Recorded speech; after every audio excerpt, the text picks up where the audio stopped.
Yang pertama ada Indi Artadi, kemudian ada Ilyas Fauzan Yarisuni, kemudian ada Nandita Gardenia Putri Aditya, dan yang terakhir itu saya sendiri, Muhammad Hidayat. Boleh next?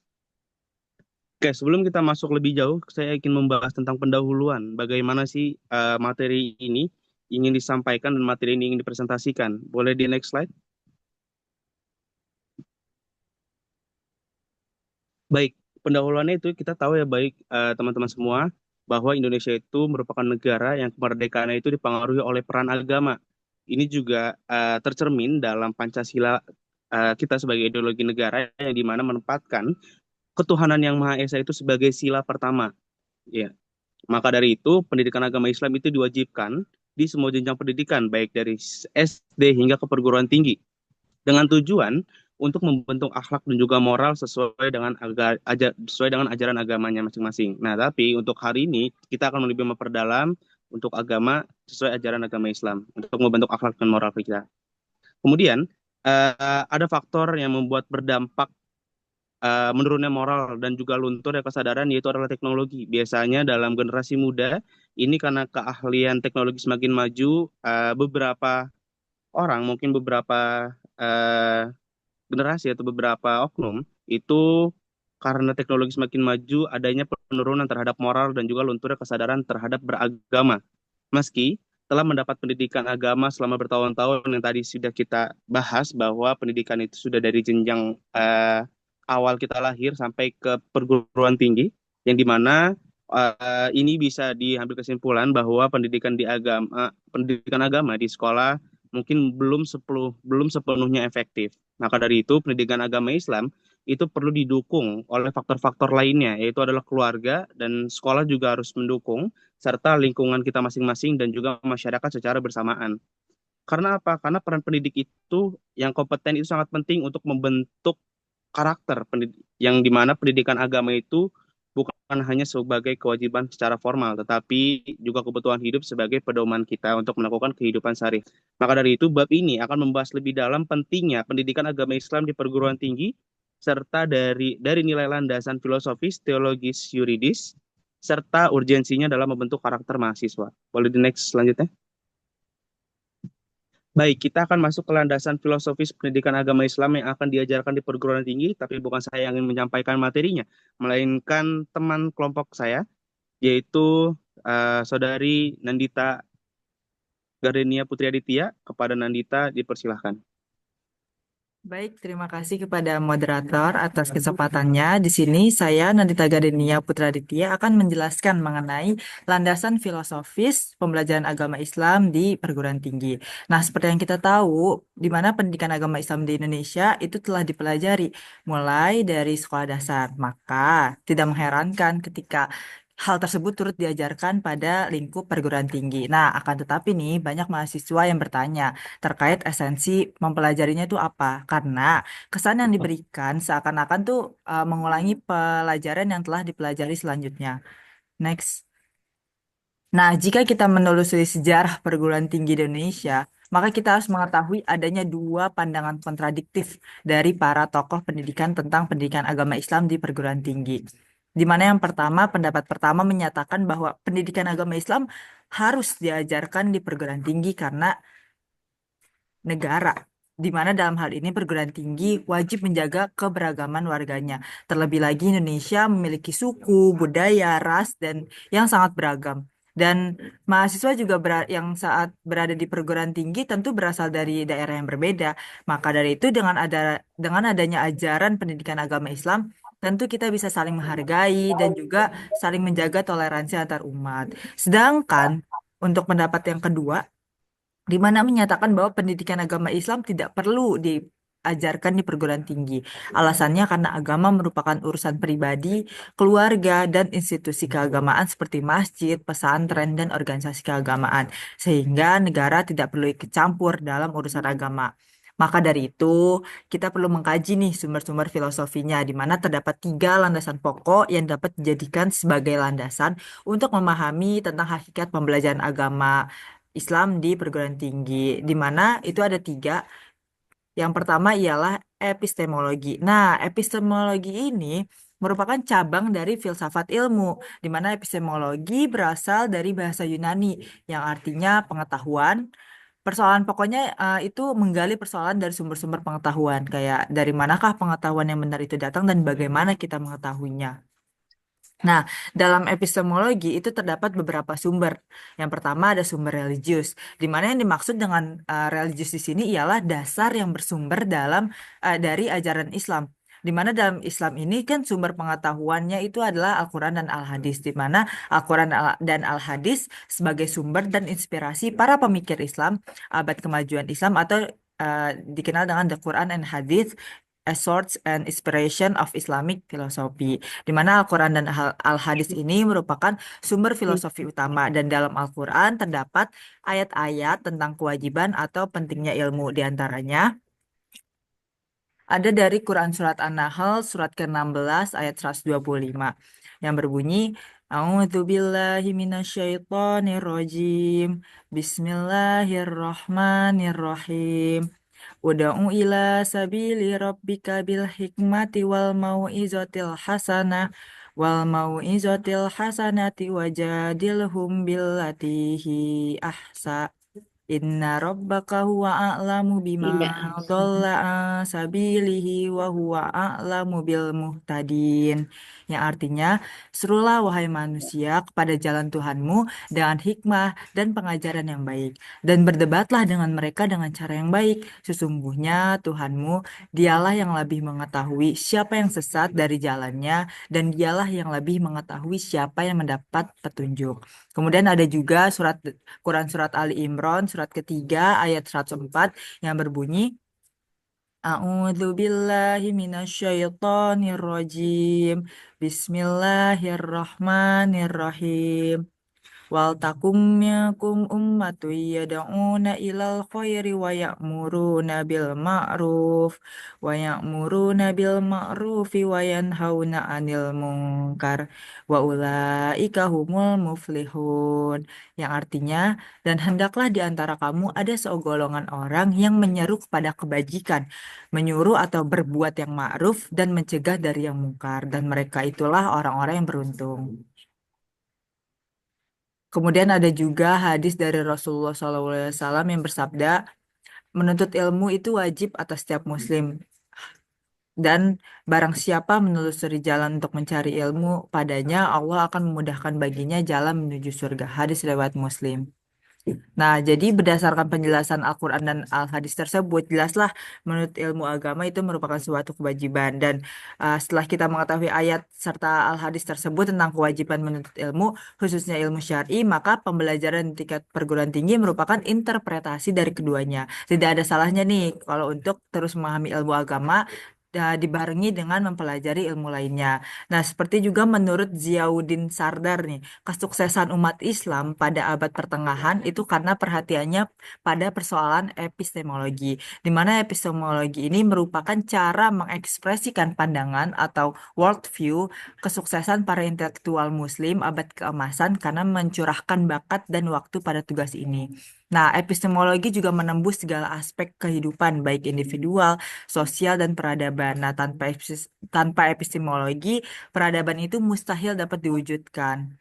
Menggali segala persoalan dari sumber ilmu atau epistemologi dalam Islam itu artinya menggali nilai-nilai kehidupan dalam Al-Quran dan Al-Hadis. Nah, seperti yang sudah ada di surat Al-Qalam, surat Al-Alaq, maaf, surat Al-Alaq ayat 1 sampai 5, Allah Subhanahu wa taala melalui Al-Qur'annya menyuruh Nabi Muhammad SAW membaca Iqra atau bacalah. Di mana membaca bukan berarti membaca tulisan kata ataupun kata, akan tapi Iqra berarti meneliti, menyaksikan, menginterpretasikan kegiatan berpikir untuk membuka cakrawala. Kemudian dalam Al-Alaq juga disebutkan kolam atau pena yang berarti tulisan. Menulis adalah mengikat dan merangkai kata demi kata, kalimat demi kalimat sehingga membentuk untayan kalimat yang indah dan baik. Nah, berdasarkan pada religius tersebut dapat lihat nih bahwa pentingnya pelaksanaan pendidikan agama Islam bukan hanya sekedar untuk memperoleh pengetahuan saja, namun lebih kepada pembentukan sikap manusia ke arah yang sesuai dengan tujuan agama maupun pendidikan itu sendiri. By the next. Nah, kemudian yang kedua ini ada sumber yuridisnya, di mana sumber yuridisnya itu ada tiga. Yang pertama ada dasar ideal, yang di mana berasal dari dasar falsafah negara Pancasila atau sila pertama, ketuhanan yang Maha Esa. Kemudian yang kedua ada dasar struktural atau konstitusional, yaitu Undang-Undang Dasar 1945 dalam Bab 11, Pasal 29 ayat 1 dan 2 serta Undang-Undang Dasar 1945 Pasal 31 ayat 1, 2, 3, 4, dan 5. Kemudian yang ketiga ada Undang-Undang RI nomor 20 tahun 2003 tentang Sistem Pendidikan Nasional, yaitu Bab 5 tentang peserta didik, Pasal 12 ayat 1 bagian A sampai C, dan Pasal 37 ayat 1. Nah, kemudian ada sumber psikologis. Nah, secara psikologis itu terdapat dua jenis kelompok manusia, yaitu teis dan ateisnya. Dan ateis, di mana artinya secara konseptual ada manusia yang teis, ateis, dan setengah dan teis dan ateis. Di mana realitasnya kelompok teis ini mengajak yang lain agar menaati Tuhan, sedangkan kelompok ateis mengajak agar manusia tidak bertuhan. Boleh di next? Nah, selanjutnya di sini ada ontologi dan aksiologi, di mana kalau ontologi itu masalah-masalah tentang pendidikan Islam yang menjadi perhatian yang serius untuk dikaji dalam pendidikan agama Islam, misalnya terkait dengan pengembangan potensi manusia.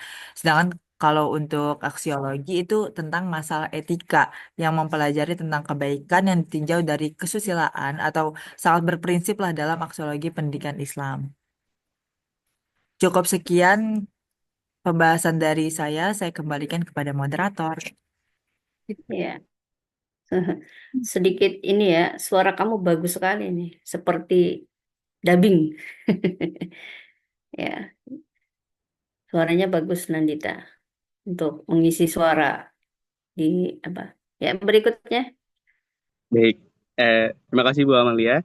Saya izin lanjut sebagai moderator. Baik teman-teman semua, kami atau kita akan lanjut ke dalam landasan teologisnya. Pendidikan agama Islam itu apa sih harus diajarkan di perguruan tinggi? Nanti banyak sumber-sumber yang akan dikaji dan materi-materinya akan disampaikan oleh pemateri kita, yaitu adalah Ilyas Fauzan Yarisuni. Kepada Ilyas, waktu dan tempat dipersilahkan. Oke, baik. Sebelumnya saya ucapkan terima kasih kepada Saudara Dayat yang telah mempersilahkan saya untuk mempresentasikan daripada landasan teologi PAI diajarkan di perguruan tinggi. Namun di sini perlu kita ketahui bahwasanya sebelum kita memasuki landasan teologi PAI diajarkan di perguruan tinggi, ada baiknya untuk saya menjelaskan terlebih dahulu apa itu dari teologi Islam. Karena materi teologi Islam ini hadir perlu kita ketahui selain diperuntukkan sebagai bahan ajar bagi mahasiswa yang menempuh mata kuliah teologi Islam, tetapi juga dijadikan sebagai sumber bagi seluruh masyarakat. Bisa di next slide. Oke, baik, terima kasih. Oh ya, perlu di disclaimer juga di sini saya mengambil sumber dari langsung dari bukunya, yaitu buku Teologi Islam yang ditulis langsung oleh Muhammad Ridwan Effendi. Ini yang saya tuangkan ke dalam PPT saya di landasan teologi Islam diajarkan di perguruan tinggi. Nah, di awal teologi Islam itu saya menuliskan di PPT di mana mata kuliah ini disajikan untuk memberikan sejumlah wawasan, keilmuan, dan pemahaman tentang berbagai persoalan dalam pemikiran teologi Islam atau biasa disebut kalam, guna membekali mahasiswa untuk menjadi sarjana pendidikan Islam yang mampu mengenali dan memahami metodologi dan pemikiran kalam atau biasa disebut jadali. Nah, jadi maksudnya di sini adalah setelah mengkaji bab ini, saya dan juga teman-teman berpikir diharapkan memiliki sikap yang dapat menjunjung tinggi nilai kemanusiaan dalam menjalankan tugas berdasarkan agama, moral, dan etika sebagai salah satu determinan dalam membangun karakter bangsa. Bisa di-next slide. Oke, di sini poin yang kedua itu adalah sumber dasar teologi Islam. Jadi sebelum masuk ke materi yang di PPT, izinkan saya untuk menjelaskan terlebih dahulu nih, bahwasanya mutakalimin atau teolog memiliki ciri khusus dalam membahas teologi, yaitu menggunakan akal dalam membahas persoalan-persoalan Tuhan dan hal-hal yang berhubungan dengannya, bersumber kepada wahyu, yang dimana wahyunya itu terdiri dari dua, Al-Quran dan juga hadis. Tujuannya untuk apa? Tujuannya itu untuk tujuannya digunakan akal tersebut adalah untuk menangkap setiap ajaran-ajaran atau petunjuk-petunjuk yang terdapat dalam wahyu Tuhan tersebut. Jadi, jika akal tidak mendapat bimbingan dari kedua sumber tersebut, ya, maka besar kemungkinan akal tersebut akan mengalami perjalanan yang sesat dan juga menyesatkan, terutama untuk masalah keesaan dan keberadaan Tuhan yang Maha Esa. Jadi di sini sumber dasar teologi Islam yang saya tuangkan itu ada 3 poin, yaitu ada sumber Al-Quran, sumber hadis, dan juga nanti yang ketiga di next slide itu ada yang namanya pemikiran manusia. Jadi yang pertama itu sumber Al-Quran. Seperti yang kita ketahui bahwasanya Al-Quran sebagai kitab induk, kitab yang menjadi rujukan utama bagi segala rujukan, sumber dari segala sumber, basis dari segala sains, dan ilmu pengetahuan. Terus yang kedua, ada sumber hadis. Jadi maksudnya itu adalah hadis merupakan segala sesuatu yang diperbincangkan dan disampaikan oleh Rasulullah SAW, baik dengan perkataan maupun dengan tulisan. Oke, bisa di next slide. Oke, jadi yang ketiga tadi yang saya sudah katakan bahwa yang poin ketiga itu adalah pemikiran manusia. Kenapa demikian? Ada pembatasan di sini. Pemikiran manusia yang dimaksud di sini adalah pemikiran yang dikeluarkan dengan sengaja oleh umat Islam atau pemikiran yang berasal dari luar umat Islam yang telah memberikan warna terhadap perkembangan suatu ilmu pengetahuan. Nah, jadi izin menjelaskan di poin nomor 3, maksudnya adalah adapun teologi Islam yang bersumber dari luar umat Islam dapat dikategorisasi menjadi 2. Yang pertama itu pemikiran non-muslim yang telah menjadi suatu peradaban, kemudian ditransfer dan diasimilasi untuk dimaklumi karena di dalam realitanya. Terus yang kedua itu pemikiran non-muslim yang bersifat akademisi seperti filsafat, sejarah, dan sains. Oke, bisa di next slide. Nah, yang tadi ayat Quran. Oke, nah seperti yang sudah kita tahu bahwa Al-Quran dapat dijadikan sumber inspirasi dalam melahirkan beragam ilmu pengetahuan, terutama ilmu agama, ilmu budaya, dan juga humaniora. Terus ada namanya ilmu alam, sosial, dan masih banyak lagi. Ini seperti contoh salah satu ayat terdapat di dalam surat Al-An'am, ayat 38, di mana Allah berfirman, A'udzubillahi minasyaitonirrajim. Bismillahirrahmanirrahim. Wa ma min dabbatin fil ardi wala ta'irin yatiru bi janahihi illa umamun amsalukum ma faratna fil kitabi min syai' tsumma ila rabbihim yuhsyarun. Artinya, dan tiadalah binatang-binatang yang ada di bumi dan burung-burung yang terbang dengan kedua sayapnya, melainkan umat juga seperti kamu, tiadalah kami, apalah suatu dalam Alkitab, kemudian kepada Tuhanlah mereka dihimpun. Quran Surat Al-An'am ayat 38. Nah, jadi konteks di sini adalah di Al-Quran telah memerintahkan manusia untuk selalu mengoptimalisasikan akalnya, potensi akal, pengamatan, penglihatan, dan juga pendengaran semaksimal mungkin, sehingga melahirkan berbagai ilmu pengetahuan yang dapat berguna bagi kehidupan manusia itu sendiri. Bisa di next slide. Oke, sekarang setelah tadi udah kita berkenalan dengan teologi Islam, sekarang di sini baru kita masuk ke inti materinya, di mana landasan teologi pendidikan agama Islam diajarkan di perguruan tinggi. Nah, di sini saya memasukkan beberapa poin, ada 5 poin yang saya masukkan. Yang pertama itu ada definisi landasan teologis. Nah, pengertiannya itu adalah landasan teologis mengacu pada dasar yang terkait dengan agama, spiritualitas, dan juga Tuhan.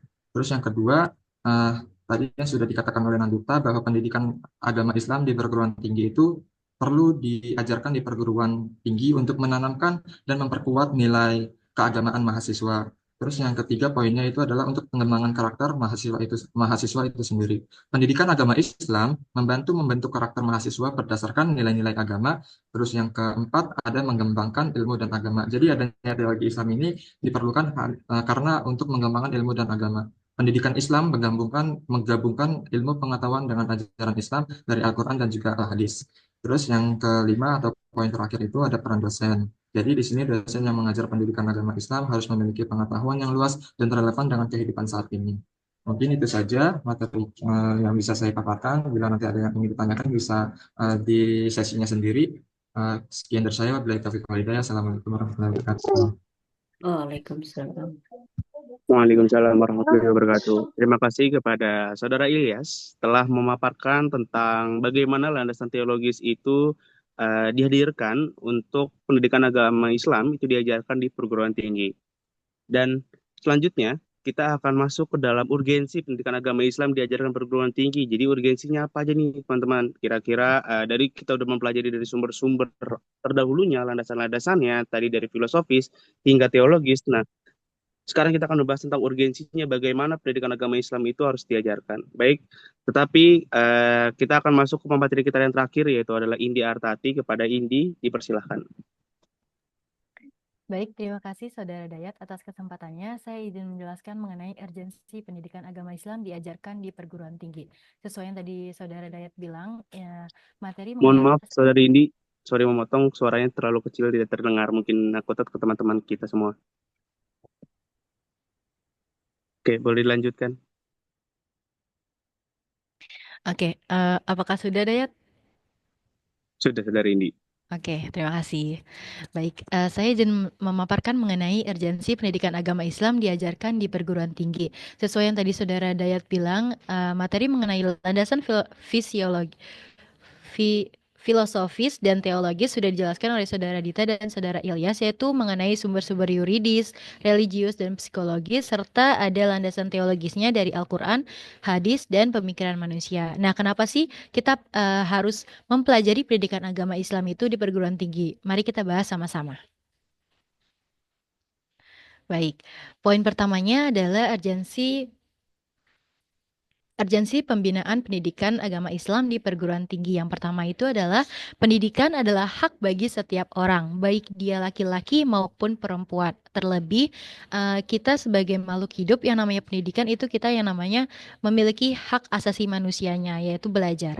Nah, yang kedua itu ada pendidikan Islam mengembangkan pewarisan nilai-nilai. Sumber dari nilai-nilai itu merupakan Al-Quran dan Al-Hadis Rasulullah SAW.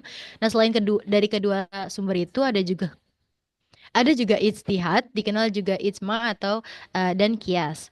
Nah, nilai-nilai ajaran Islam itu terkandung dalam sumber ajaran Islam sendiri, di mana pendidikan itu mentransfer serta mentransformasikan kepada para mahasiswa. Poin selanjutnya yaitu memberikan pengetahuan, pengalaman, dan pemahaman juga dapat membentuk kepribadian mahasiswa yang afektif atau sikap, di mana karakteristik afektif ini mempunyai 3 kriteria. Yang pertama yaitu melibatkan perasaan dan emosi seseorang. Yang kedua itu bersifat khas, dan yang ketiga itu memiliki intensitas arah dan target sasaran.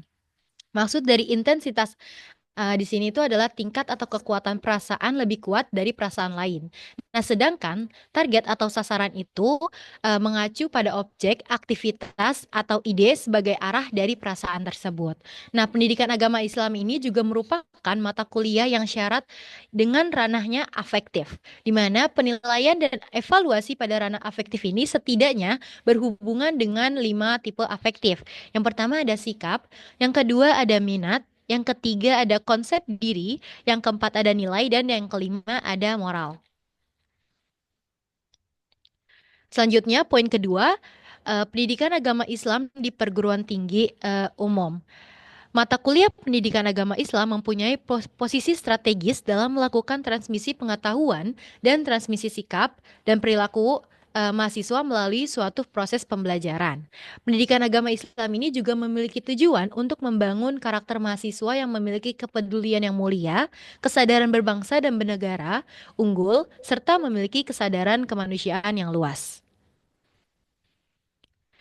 Nah, poin selanjutnya yaitu pasca pemerintahan Orde Baru ini, kurikulum pendidikan agama Islam mengalami pergeseran paradigma pada kurikulum pendidikan agama Islam di perguruan tinggi umum, di mana pergeseran paradigma tersebut berimplikasi pada perubahan materi pembelajaran, yaitu materi tidak lagi mengulang-ulang materi pada tingkat dasar dan menengah, melainkan lebih akomodatif terhadap isu-isu kontemporer seperti pluralisme, demokrasi, dan HAM. Oleh karena itu, pembelajaran pendidikan agama Islam mesti cukup relevan dengan kebutuhan mahasiswa di perguruan tinggi, yang mana membutuhkan wawasan seputar keislaman yang lebih luas dan dinamis. Nah, poin ketiga ini adalah visi dan misi pendidikan agama Islam di perguruan tinggi. Yang pertama itu visi atau tujuan.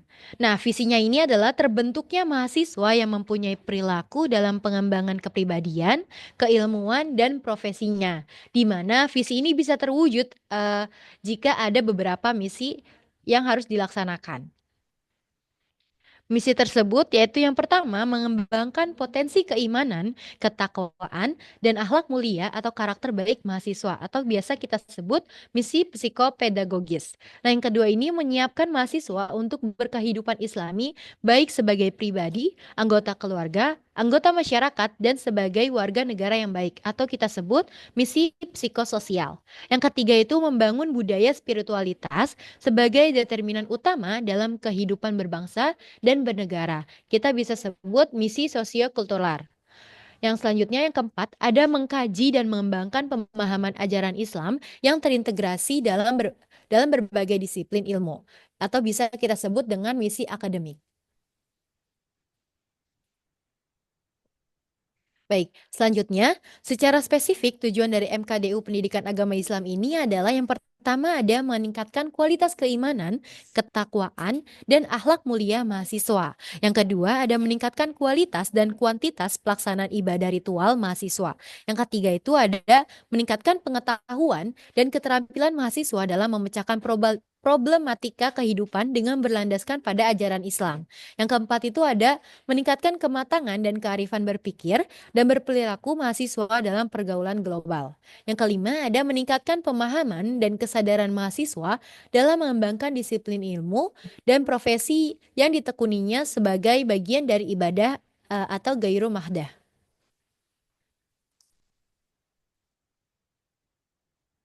Baik, secara konstitusional, pendidikan agama Islam adalah bagian integral dalam upaya pencapaian tujuan pendidikan nasional yang bersifat sistematik dan berkelanjutan. Tujuannya supaya peserta didik menjadi seseorang yang mempunyai jiwa beriman, bertakwa, memiliki akhlak mulia sebagaimana amanat yang tertuang dalam Undang-Undang Dasar Nomor 20 Tahun 2003 tentang Sistem Pendidikan Nasional Bab 2 Pasal 3 yang menyatakan bahwa pendidikan nasional berfungsi mengembangkan kemampuan dan membentuk watak serta peradaban bangsa yang bermartabat dalam rangka mencerdaskan bangsa, bertujuan untuk mengembangkan potensi didik agar menjadi manusia yang beriman dan bertakwa kepada Tuhan Yang Maha Esa, sehat, berilmu, cakap, kreatif, mandiri, dan menjadi warga negara yang demokratis serta bertanggung jawab. Pendidikan agama Islam di perguruan tinggi juga memiliki tujuan agar kedepannya mahasiswa bisa menjadi seseorang pribadi yang tertib dalam beriman, bertakwa kepada Tuhan Yang Maha Esa, berbudi luhur, bisa berpikir filosofis, memiliki sikap rasional dan dinamis, memiliki pandangan luas, serta meningkatkan karakter dalam hal tata krama dan ikut serta dalam kerjasama antar umat beragama dalam rangka mengembangkan dan memanfaatkan ilmu dan teknologi serta untuk kepentingan manusia dan nasional. Mungkin itu saja yang bisa saya sampaikan. Saya kembalikan ke moderator. Terima kasih. Baik, terima kasih kepada Saudari Indi telah memaparkan materi tentang urgensi bagaimana pendidikan agama Islam harus diajarkan di perguruan tinggi. Dari sudah kita bahas juga, sudah dipaparkan materinya. Kemudian mungkin sudah di penghujung, di kesimpulan, tapi saya sebagai moderator ingin menyampaikan kesimpulan di akhir. Maka dari itu, sekarang adalah sesinya untuk tanya jawab mungkin dari teman-teman semua yang mempunyai pertanyaan tentang bagaimana kita di landasannya, bagaimana kita di urgensinya tentang materi kami, boleh ditanyakan dengan cara raise hand terlebih dahulu dan raise hand terlebih dahulu dan baru disampaikan, baru disebutkan nama dan juga pertanyaannya. Baik, mungkin dibantu juga teman-teman sekalian yang sudah raise hand. Boleh dipersilakan dari sekarang, teman-teman.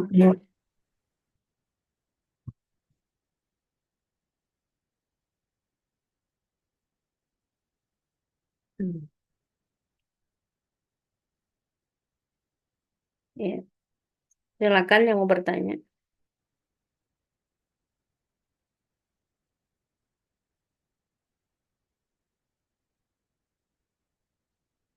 Sudah paham semua. Gimana teman-teman, kira-kira ada yang mau ditanyakan? Ini mungkin pertanyaannya bisa seputar, maksudnya bisa seputar tadi, mungkin ada yang kurang jelas, pertanyaannya mungkin dijelaskan, atau kalian mau menanya lebih dalam lagi tentang bagaimana landasan filosofis, bagaimana landasan teologis yang dikaji di tadi dari sumber-sumber yang telah yang tadi dicantumkan hingga ke urgensinya. Gimana teman-teman? Boleh? Kami dari kelompok satu masih menunggu teman-teman yang ingin raise hand jika ada yang ingin ditanyakan. Iya, masih ini ya, belum. Baik, izin Pak, kok jadi Pak ya, Mas moderator ya, untuk Siap, Ibu. sambil menunggu apa apa bertanya ya, teman-teman bertanya, mengulas sedikit apa yang sudah dipaparkan tadi. Luar biasa, sangat mendetail sekali apa namanya penjelasannya. Kenapa PAI itu di perguruan tinggi itu masih tetap diajarkan ya, walaupun tadi sudah disinggung kita sudah mulai belajar bahkan dari TK ya, kita sudah ada pembelajaran tentang agama ya. Kenapa juga diulang kembali di perguruan tinggi dan itu menjadi sebuah polemik juga akan dihilangkan itu di perguruan tinggi. Sedikit cerita saya bahwa ketika kegiatan akreditasi internasional ini juga menjadi bahan pertanyaan ya, kenapa PAI di perguruan tinggi ini masih diajarkan gitu. Dan memang kondisi yang bertanya itu memang kondisi di orang-orang yang memang ateis gitu kan. Karena menurut mereka itu kan agama itu bukan hal apa ya, mereka mengatakan agama itu ya budaya gitu. Jadi udah perlu diajarkan sampai ada sebuah mata kuliahnya gitu. Jadi eh, cukup diinternalisasi atau diintegrasikan ke dalam kegiatan-kegiatan pembelajaran itu menurut mereka gitu. Nah, dijawab oleh para dosen-dosen kita yaitu tadi yang sesuai sudah diungkapkan oleh pemakalah, karena kita punya landasan dari sisi negara kita itu sudah memang landasannya yuridis itu di undang-undang di pasal 29 kemudian di ayat 1 itu sudah kuat sekali bahwasanya memang kita dalam berkehidupan ini dilandasi dengan nilai agama dan dijamin oleh negara gitu. Itu alasan yang pertama. Yang kedua, eh, kita juga apa namanya secara psikologis kita kan keimanan kita itu kadang turun naik ya, yazid wa yanqus. Oleh karena itu selalu harus dikuatkan gitu. Penguatannya ya lewat itu tadi kita harus dikasih imun ya. Imun kita ya dengan mengkaji tadi. Karena kesini ini kan kita itu menjadi makhluk yang sangat hedonis, sangat komersial. Kemudian kalau tanpa kita eh, landasan yang kuat, yaitu landasan yang dari sumber-sumber religius dari Al-Quran dan hadis, ini rasanya hidup kita tidak seimbang. Karena apa? Karena teori-teori yang ada, yang digunakan di luar daripada Al-Quran dan hadis, ini kadang sifatnya sementara. Ya, sementara, sedangkan di Al-Quran dan hadis itu akan relevan dengan zaman ya, atau dengan waktu. Walaupun memang tidak secara eksplisit atau tidak secara gamblang dijelaskan, tapi kita akan merujuk kembali ke situ supaya hidup kita seimbang. Ya. Yang kedua tadi kita juga punya dalam rangka supaya kita selalu dijadikan manusia yang punya karakter. Ya. Baik itu menjadi karakter seorang cendekia maupun juga menjadi karakter yang sosial, kemudian punya empati dan sebagainya. Itu semua harus terpatri dari kita sering mengkaji, ya. Kita mengkaji, kita meneliti dan sebagainya itu semua dari kajian-kajian dalam ajaran Islam. Jadi penting sekali ya, karena secara kondisi ini kita itu akan gampang rapuh gitu, akan gampang rapuh. Oleh karena itu harus tetap, walaupun sudah menjadi mahak ya, tetap harus ada dikuatkan dan bahkan menjadi tadi dikatakan sumber inspirasi ini. Ya, jadi kalian, mohon maaf, kalian matematik atau fisika? Matematika, Ibu. Matematika ya. Nah, mungkin kalian bisa menelusuri bahwasanya sebenarnya itu banyak ilmuwan ilmuwan yang saat ini menemukan fiber optik ya, fiber optik atau fiber optik itu adalah eh, banyak dilandasi dari ilmuwan Muslim ya. Terus aljabar itu kan orang matematik. Terus siapa lagi? Al-Hayam ya, itu juga orang matematik juga. Semuanya orang-orang Muslim yang banyak menginspirasi dan menemukan ilmu-ilmu yang sumbernya itu dari ajaran agama, yaitu dari Al-Quran dan hadis. Jadi sangat kuat sekali argumen kita bahwasanya PA itu tetap harus ada.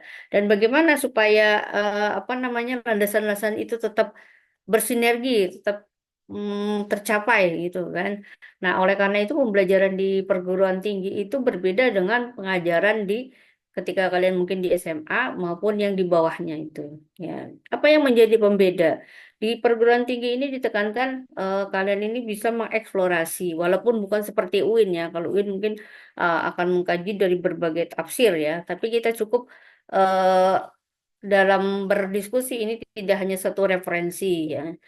Tidak hanya satu referensi karena apa? Karena ketika kita mengucapkan contoh ya, perempuan itu terkadang ada yang mengatakan perempuan itu sebaiknya sholat di rumah, gitu kan. Sebaiknya sholat di rumah. Ternyata Asbabul Wurud ketika itu mengatakan bahwa memang kondisinya sedang tidak aman dan memang sangat rawan sekali untuk perempuan. Maka perempuan di apa namanya diperintahkan untuk lebih baik ya sholat di rumah. Tetapi ada suatu hadis yang mengatakan bahwa perempuan juga boleh melaksanakan sholat di masjid.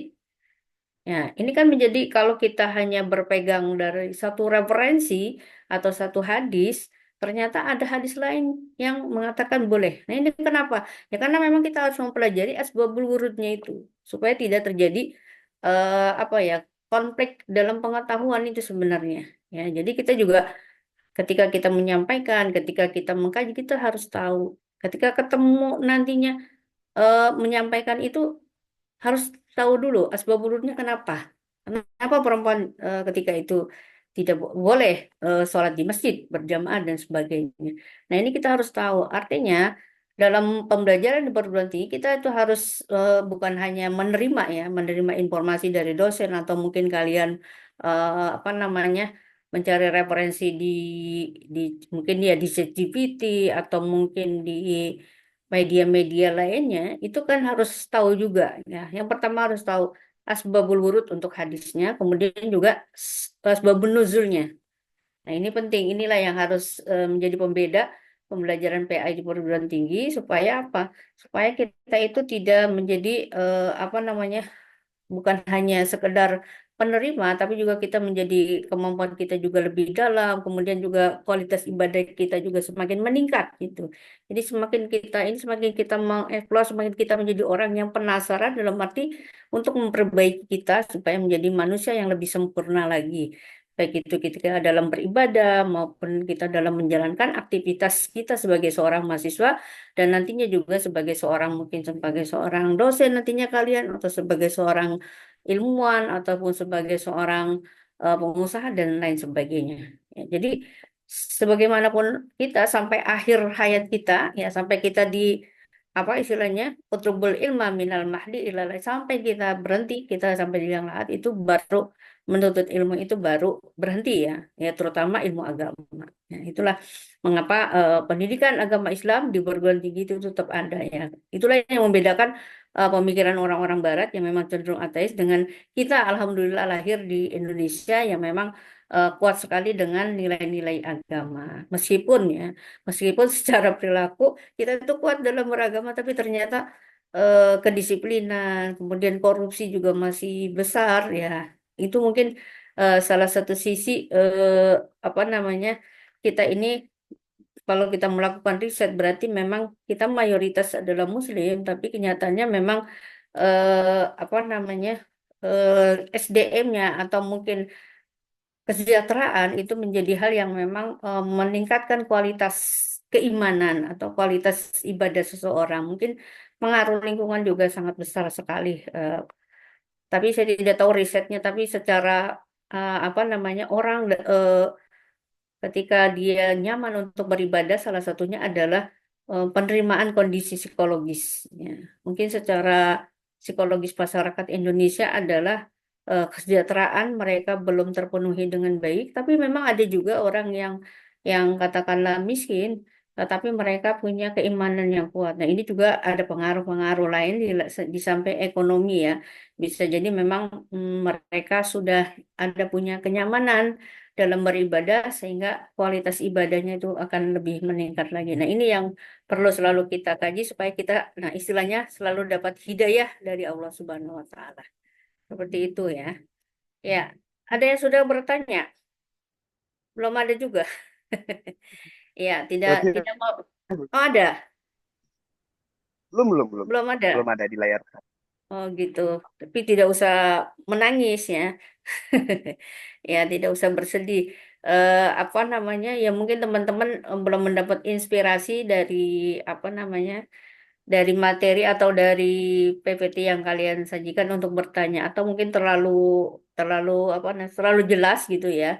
Tapi memang materinya belum belum menantang untuk dijadikan apa kita untuk berdiskusi karena ini masih katakanlah prolog ya, pendahuluan, dan ini memang polemik-polemik ini sering terjadi ya, kenapa PAI, dan ini memang unik, kita dianggap unik PAI itu ada di mata kuliah agama gitu.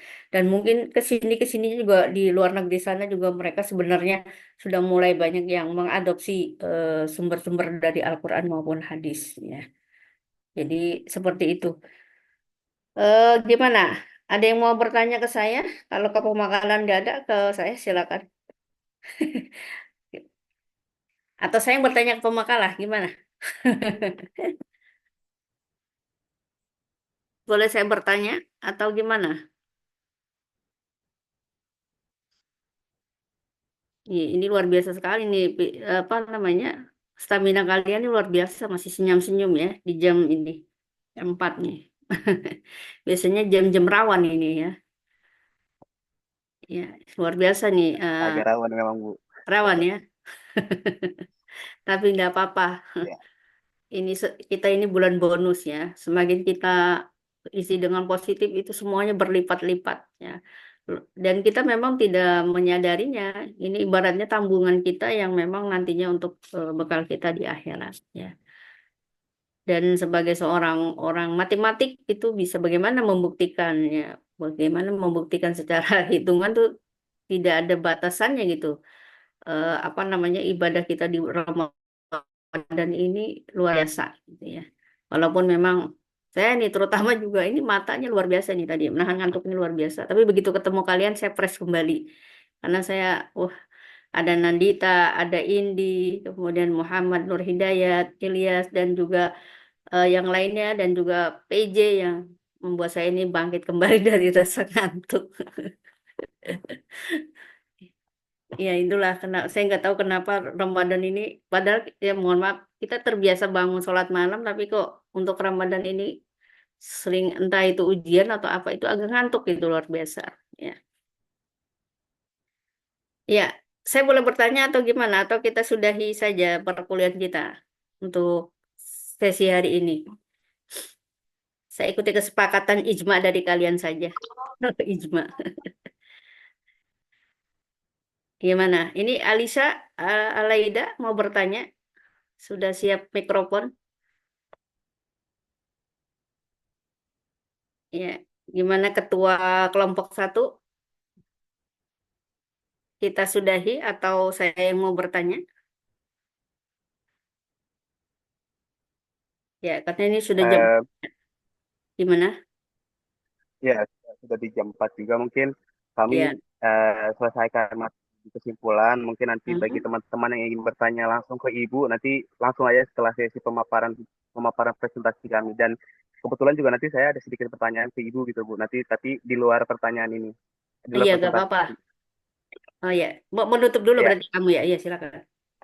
ya, saya izin tutup dulu presentasinya, menyampaikan kesimpulan, baru nanti saya izin tanya seputar, mungkin seputar Ramadan boleh Bu ya? Boleh, boleh. Baik, boleh balik ke kesimpulan terlebih dahulu kepada operator. Baik, teman-teman, saya moderator izin menyampaikan kesimpulan ya teman-teman, bagaimana tadi landasan filosofis, teologis, dan juga urgensinya sudah disampaikan oleh pemateri-pemateri kita yang sangat keren, dari Nandita, Indi, hingga Ilyas. Maka dari itu, saya izin bacakan kesimpulan. Pembelajaran pendidikan agama di perguruan tinggi itu, perguruan tinggi umum, itu tidak hanya berfokus pada aspek kognitif atau pengetahuan ya, yang dimana tetapi juga harus memperhatikan atau menanamkan nilai-nilai Islam ke dalam aspek afektif atau perilaku dan psikomotorik, yaitu keterampilan. Agar apa? Agar mahasiswa itu memiliki sikap keimanan yang kuat gitu. Dan pentingnya pendidikan agama Islam di perguruan tinggi itu didasarkan oleh dua landasan utama yang tadi sudah kita bahas juga. Ada landasan utama yaitu filosofis dan juga teologis.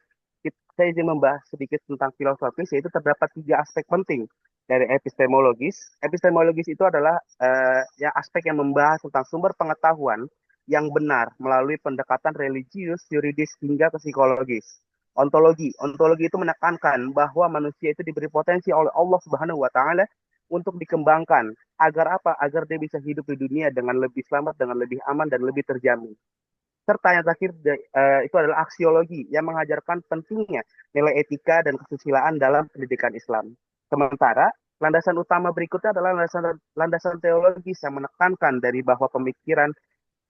menekankan bahwa Al-Quran dan juga hadis itu menjadi pedoman utama dalam membentuk pola pikir dan juga perilaku mahasiswa dalam kehidupan sehari-hari. Dengan demikian, pendidikan agama Islam di perguruan tinggi itu diharapkan tidak hanya memperluas wawasan keagamaan mahasiswa, tetapi juga memperkuat toleransi antar umat beragama serta mempererat hubungan antar umat beragama. Dan juga demi terciptanya negara yang sejahtera. Mungkin itu kesimpulan yang bisa saya sampaikan. Mungkin bisa naik selanjutnya slide.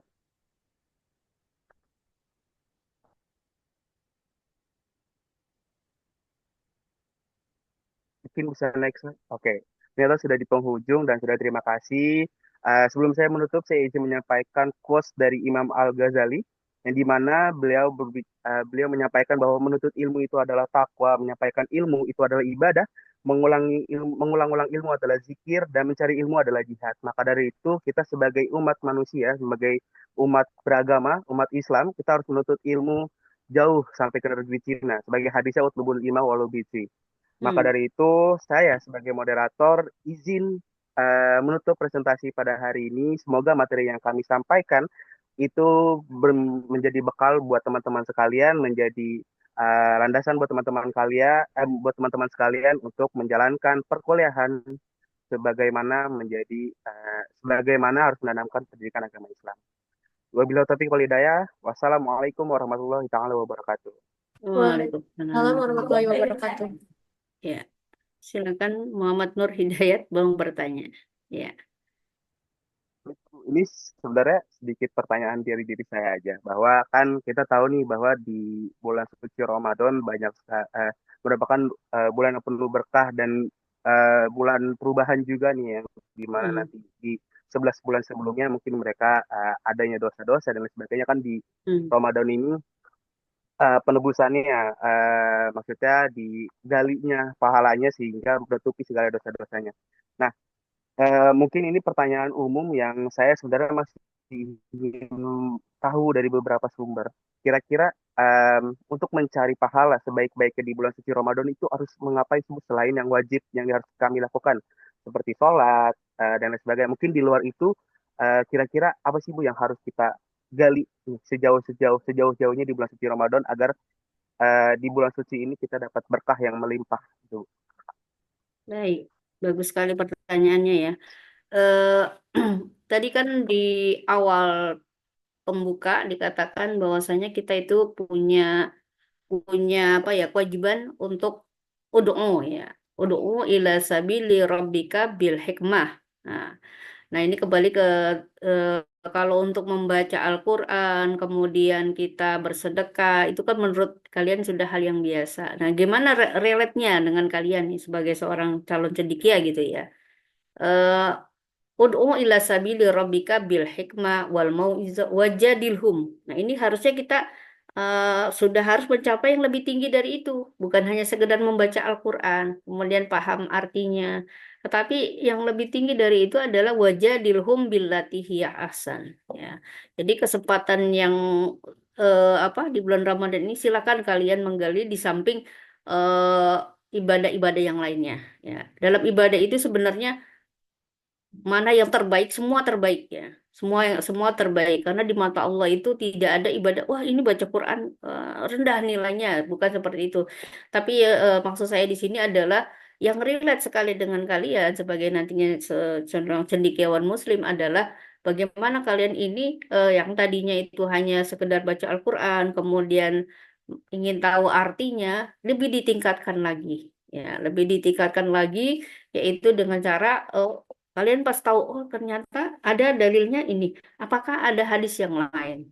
Tuh, bagaimana caranya? Cari referensi. Silakan tanya apa namanya di banyak ya web-web Islami. Apakah ada dalil lain yang menyatakan hal yang serupa atau semisal dengan masalah ini? Jadi kita menambah informasi atau menambah pengetahuan. Itu salah satu ibadah-ibadah yang memang relate sekali dengan kondisi kita ya sebagai seorang mahasiswa dan nantinya juga sebagai seorang cendekia. Jadi kalau untuk mana yang paling baik adalah yang dilakukan dengan tulus ya, karena di mata Allah itu semua ibadah itu adalah baik gitu ya.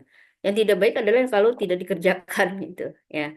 Jadi semuanya baik ya, membaca Al-Qur'an baik, bersedekah dengan orang baik. Mana yang lebih lebih utama? Ya, maksud yang lebih utama di sini adalah mungkin adalah menurut saya adalah yang memang sesuai dengan kebutuhan kita ya. Kebutuhan kita dalam rangka menunjang kompetensi kita. Itu hal yang memang menjadi prioritas kita. Adapun yang lainnya semuanya baik gitu, tapi ada yang prioritas untuk kebutuhan kita gitu. Seperti itu. Muhammad Nur Hidayat. Baik, Ibu. Terima kasih. Berarti kurang lebih hal-hal yang kita lakukan sebagai cendekiawan Muslim yaitu adalah bagaimana melakukan suatu hal dengan tulus, gitu ya, Bu ya. Ya, tulus ya. Tulus itu ya hal yang harus kita apa? Ketika kita melakukan taraweh ya, itu kan bukan hanya karena kita menggugurkan kewajiban atau ikut oh nggak enak nih, tapi bagaimana kita di sini memaksakan. Awalnya kita memaksakan diri kita untuk mensemarakan, pertama menyemarakan apa namanya bulan Ramadan. Yang kedua, kita itu juga harus tahu ilmunya. Ya, kadang ada orang yang menyepelekan sholat ini, ba'diyah Isya. Ya, kadang kalau kita lihat itu di masjid itu ada orang yang eh nggak tahu dia menyepelekan atau memang tidak mau melaksanakan gitu. Jadi lebih mengutamakan sholat tarawih. Tuh. Nah, sebenarnya ini yang harus kita cari, ya, mencari ilmu. Kenapa? Apa dari segi tingkatan ternyata lebih tinggi sholat ba'diyah dibanding sholat tarawih. Ya. Karena Rasul pun tidak secara eksplisit melakukan sholat taraweh. Karena apa? Takut menjadi wajib. Tetapi yang disunahkan oleh Rasulullah itu yang memang sering dilakukan adalah sholat rawatib itu sendiri. Nah ini yang harus kita apa namanya menjadi yang tadi saya katakan kita itu kalau kita berposisi sebagai kebutuhan kita dalam rangka kita sedang mencari ilmu ya tolong kita pahami lagi kita gali lagi di samping hal-hal yang memang untuk ibadah-ibadah sosial gitu ya. Jadi kita konsentrasi di ibadah sosial juga dan juga konsentrasi untuk perbaikan kompetensi diri kita dan kualitas ibadah kita juga. Itu. Ya. Baik. Terima kasih, Bu. Jawabannya sangat mantap dan saya sangat paham dan semoga eh, ini bukan buat saya juga pertanyaan mungkin teman-teman juga tadi dengar jawaban Ibu dan semoga bisa diamalkan. Terima kasih Bu atas jawabannya. Ya, terima kasih juga Muhammad Nur Hidayat sebagai pemantik, sebagai penghidup apa namanya diskusi ya, dan juga yang sudah presentasi dan juga yang sudah membaca Al-Quran tadi dan juga kepada PG kita Muhammad Damar Damar apa nih Pak aja nih Damar Pak Damar Fatih, Ibu. Damar Pati wah selalu menang kamu ya tidak pernah kalah ya. Ya, kita memohon kepada Allah Subhanahu wa taala di bulan yang penuh berkah ini supaya semua kita semua dan khususnya kalian semua menjadi seorang cendekiawan muslim dan muslimah ya yang bermanfaat ilmunya di masyarakat Indonesia maupun masyarakat internasional. Wih, saya doainnya luar luar biasa nih. Nanti ada yang kuliah di luar negeri nih kayaknya. Ya, ya. Baik, terima kasih. Mungkin ada pertanyaan lagi selain apa Muhammad Nur atau kita cukup saja Muhammad Damar Fatih. Mungkin Gimana? sudah dicukupkan, Ibu. Ya, kalau sudah cukup, saya mohon sebelum kita tutup perkuliahan, saya minta perwakilan dari kelompok satu, ya terutama dari Muhammad Nur ataupun Ilyas Fauzan untuk memimpin doa kafaratul majelis. Silakan, silakan kita tutup doa biar berkah. Siapa? Ilyas, silakan Oke, Ilyas. baik. Izin memimpin doa untuk kafaratul majelis, Ibu. Iya, Ya, silakan. baik. teman-teman dan juga yang terhormat Bu Dr. Amalia, sebelum kita menutup perkuliahan hari ini, ada baiknya untuk kita membacakan doa kafaratul majelis. Tujuannya supaya ilmu yang kita dapatkan hari ini untuk menjadi lebih berkah lagi dan kita dapat implementasikan di kehidupan sehari-hari. Berdoa kafaratul majelis dimulai. Subhanakallahumma wa bihamdika asyhadu an la ilaha illa anta astaghfiruka wa atubu ilaik. Sadaqallahul azim. Saya kembalikan Amin. lagi ke Ya. Ibu Amalia. Ya, amin amin ya robbal alamin. Kita sama-sama mengucap alhamdulillahirabbil alamin dan selamat menjalankan ibadah. Sedikit lagi buka, oh masih lama. Ya. Wassalamualaikum warahmatullahi wabarakatuh. Ya. Waalaikumsalam warahmatullahi wabarakatuh. Terima kasih, Banyak Ibu. Bu. Izin dari Zoom. Ya.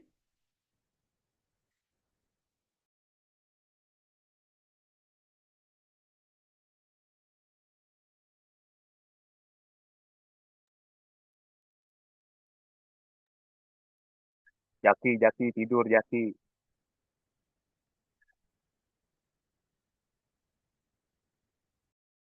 Yes, stay, yes. Yes, stay. Jangan lupa salat asar. Ini dia loh, buruan salat asar buruan. Masya Allah. Aduh. Sabar dulu. Oh, ini pada tidur ya. Udah, asa, thank you so much.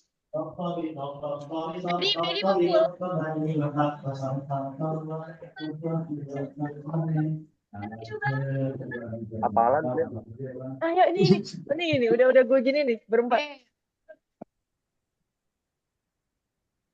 3, 2, 1.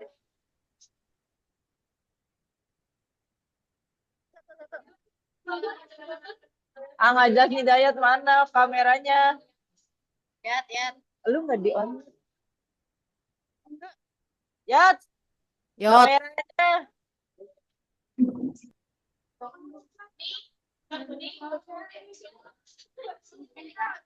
Ngapain sih? Lu Satu, mau ngapain? Kita mau jadi part 2.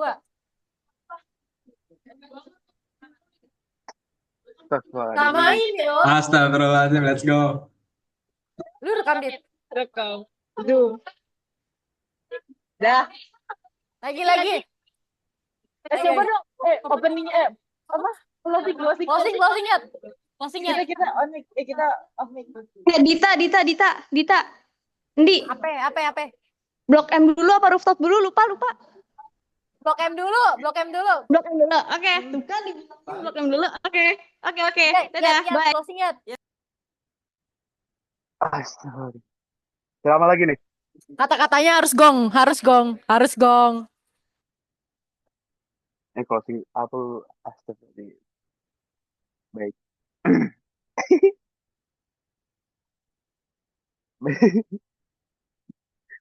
Ih, kemarin lama. kemarin tuh nggak disengaja, ini lu sengaja nih. Nah, ini.